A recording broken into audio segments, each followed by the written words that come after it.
Hello, I am KrysSpeaks, and you are tuned in to KrysSpeaks Media, His Voice series. I am here standing right outside of Wall Street Stock Bar, where I interview men from all different walks of life, sharing their story, discussing the state of the culture, their experiences, and the upcoming election season. I welcome you to watch, learn, and be inspired by what you hear in the series. You're going to hear topics on education. You're going to hear topics on prison reform. You're going to hear topics on mentorship and leadership. But you're also going to hear his voice. Hey, how you doing? This is Andre Lee Ellis. I'm the founder and executive director of Cage, Community Agricultural Growing Experiences. And Cage is a community garden located in the hood, right in the heart of the hood in Milwaukee, where we grow food that everyone can come and get and eat for free. Our main concern is working with young African-American males, mainly between the ages of 12 and 16, better known as pops to many, and they go up to the age of 60. Most of our young boys have had dealings with incarceration, and now they need their second chance. Restorative justice is what we call it, coming back and doing good where you once did bad. Excited to be here as a part of this series. His voice is important, mainly because most African American men here in our city have been incarceration. Many are felons or have dealt with the law at some point, and therefore a lot of young black males growing up have never met their dad or don't have a dad. I like to tell the story that one time in the garden I had 100 young black boys ages 12 to 16 years old who had gotten there by 8 o'clock a.m. on time to make $20 when I was the founder of We Got This Garden on 9th and Ring Street. I asked them, how many of you don't know your dad? 90 of them raised their hand.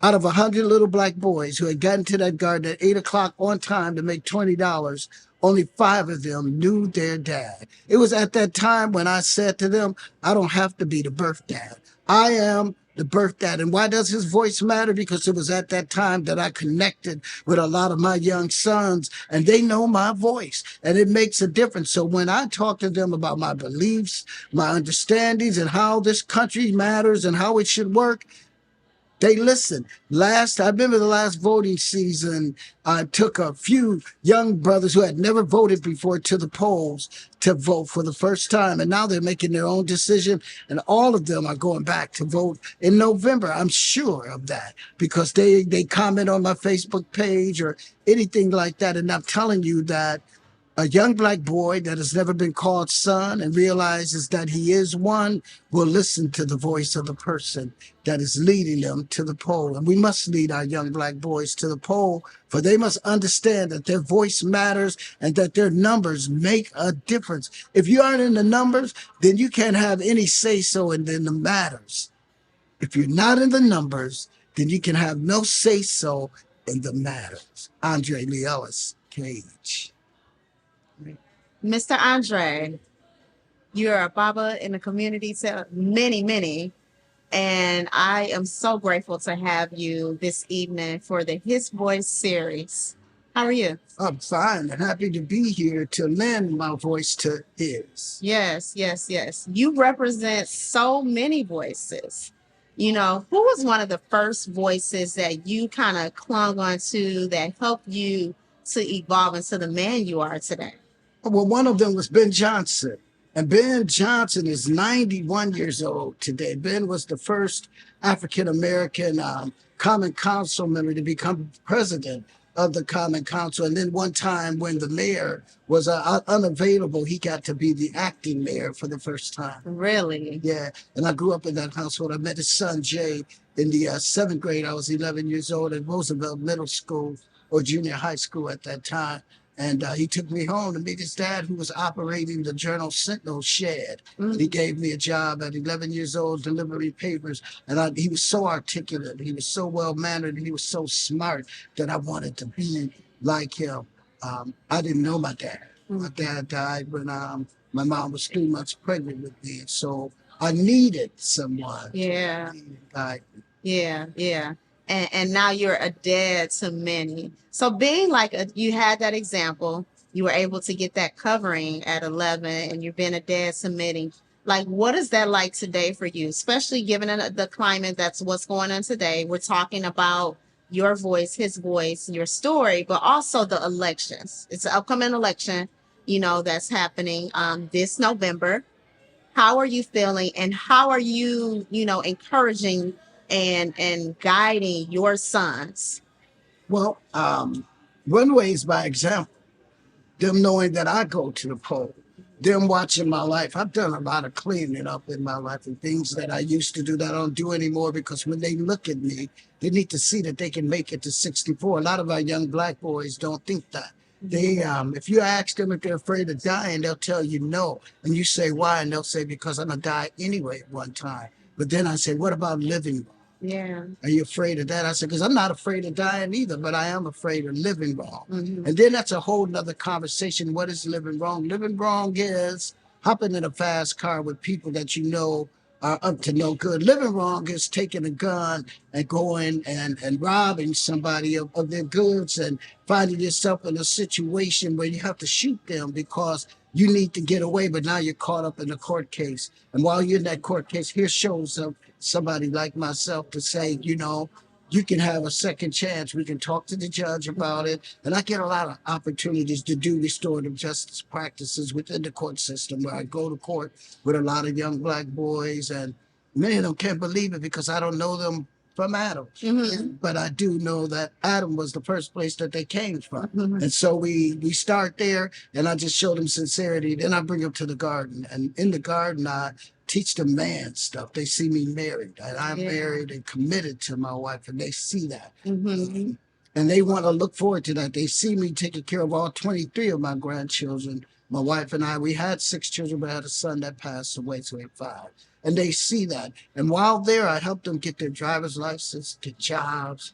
They make money. They go to the library and get a card. They visit the courthouse, and they do things that I think a man should show a boy, so that when he wants to get married or grow up and have to take care of children, Yeah. he'll have an example of what that is. When it comes to politics and young boys, I talk to them about it because I think voting make a difference for this reason. The first thing I tell them is that a lot of people bled and died so you can have a right to vote. So how dare you decide not to vote because you're too high, you're too tired, or because you're just not informed? Let me inform you. Let's watch this. Let's pay attention to this. And I give them periodicals to read.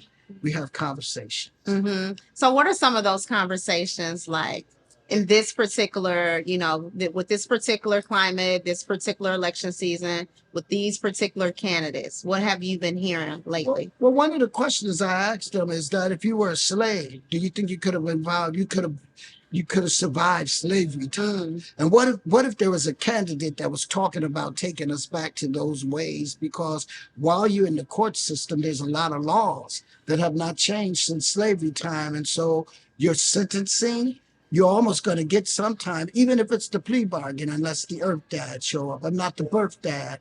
I'm the earth dad. I love when you say that. Say that again. I'm not the birth dad. I'm the earth dad. Yes. If the earth dad shows up, I can give an example to the judges who have now gotten to know a lot of my practices and say, hey, give me 6 months with them. And so I talk to them about that and let them know that your voting gets a person in office that could get those laws changed so that you can be looked at differently, because a lot of people go to college and get degrees to keep you incarcerated, keep you in poverty. You can get a degree at any university, HBCU, and urban medicine, urban studies, any kind of urban science, urban sociology, anything.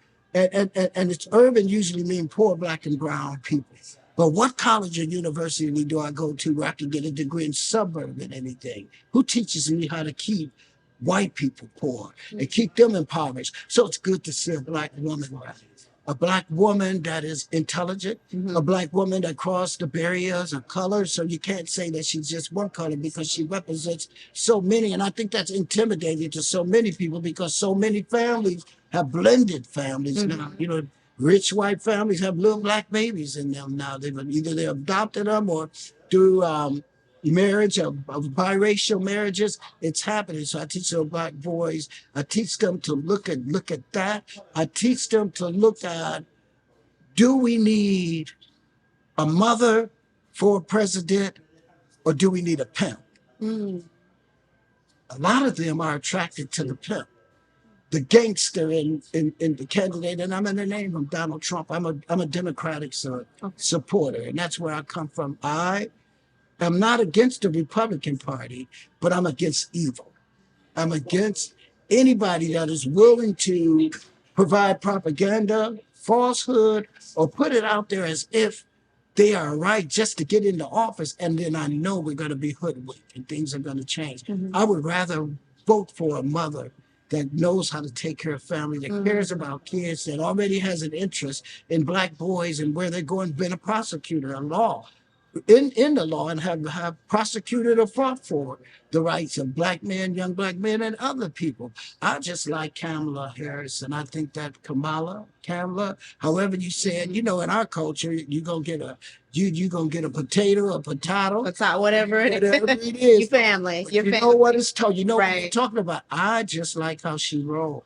I was really impressed with her last night at the debate. Yes. I thought her poise, I thought her integrity, I thought her response, even when I saw her looking like she was getting ready to say some kind of other word, she held her stance, or maybe they muted the mic or whatever it was.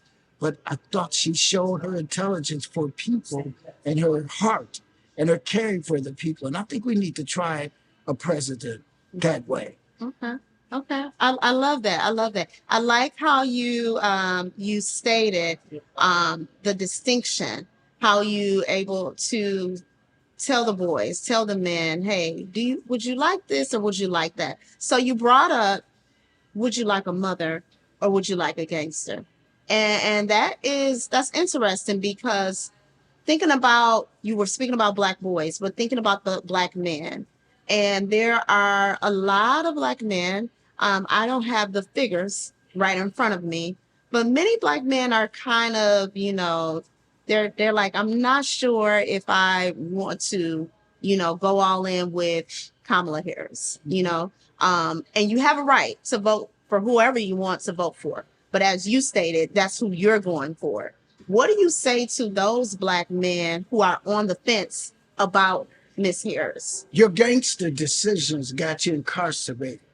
But if you would have went with your mother and how she was telling you to avoid that, you might not have done the gangster things. A lot of I work at the Juvenile Justice Center as well. I go and do some workshopping there.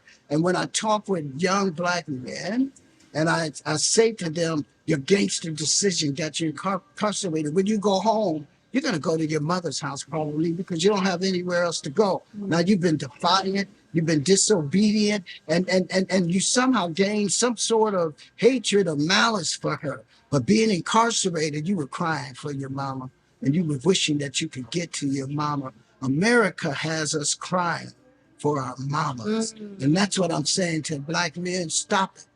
Stop it, because if you're a black man that don't treat your black woman right, you probably don't know how to look at Kamala Harris or soon to be President Harris. If you're a black man that don't respect women because you didn't take care of your daughter, you weren't there for your daughter, you probably wouldn't know how to respect Kamala Harris. But hold on, because your next best thing has not happened yet. And maybe the next best thing in your life would be Kamala Harris as president, which would give you a better understanding and not just a reply to what you think. And it could restore you with your children, especially your daughters. And now you become a better example for the type of man she would want. And let me ask you this. Would you want your daughter to bring Donald Trump home?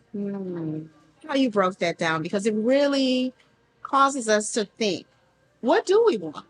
Do we want a mother? Do we want a gangster in the White House? And however we want to look at it, however you want to name it or claim it, that is a good, explanation that you provided for us to make us really look at it, particularly the men, because this is his voice, the election series.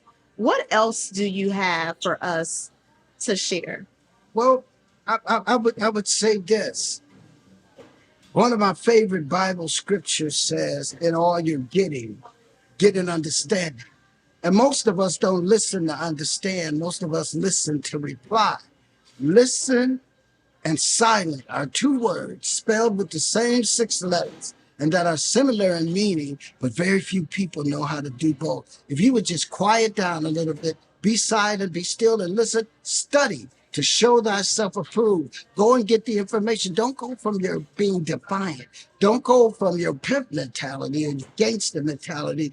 Educate yourself and find out that when you make decisions alone, you can focus on those last three letters, the O, N, and the E. It makes you the one. And your one voice, and your one vote, and your one self, without having to gang up with anybody else, will join and blend with the others that are thinking right, trying to make the right decisions. And I would say to men, are you making a good, sound decision based on what you studied, based on what you know, or are you just being influenced by somebody else the same way someone got you to get into a gang or into the life of pimping, however you think it is? As a man, I stand alone. I make my own decisions because there's only going to be one father and one man in my house. But everybody that blends there, even when my daughters bring other men in, everybody that blends there have to follow the standards that I set forth. And if I'm not clear, and if I'm full of hatred, and if I don't allow my wife to have her one voice to blend, because that's the only way that two can become one is through marriage, then your one voice becomes one voice. And if I don't allow that to be seen, we're going to have a lot of interruptions, disruptions, and mess in our family. And I think that families ought to get back to discussing politics.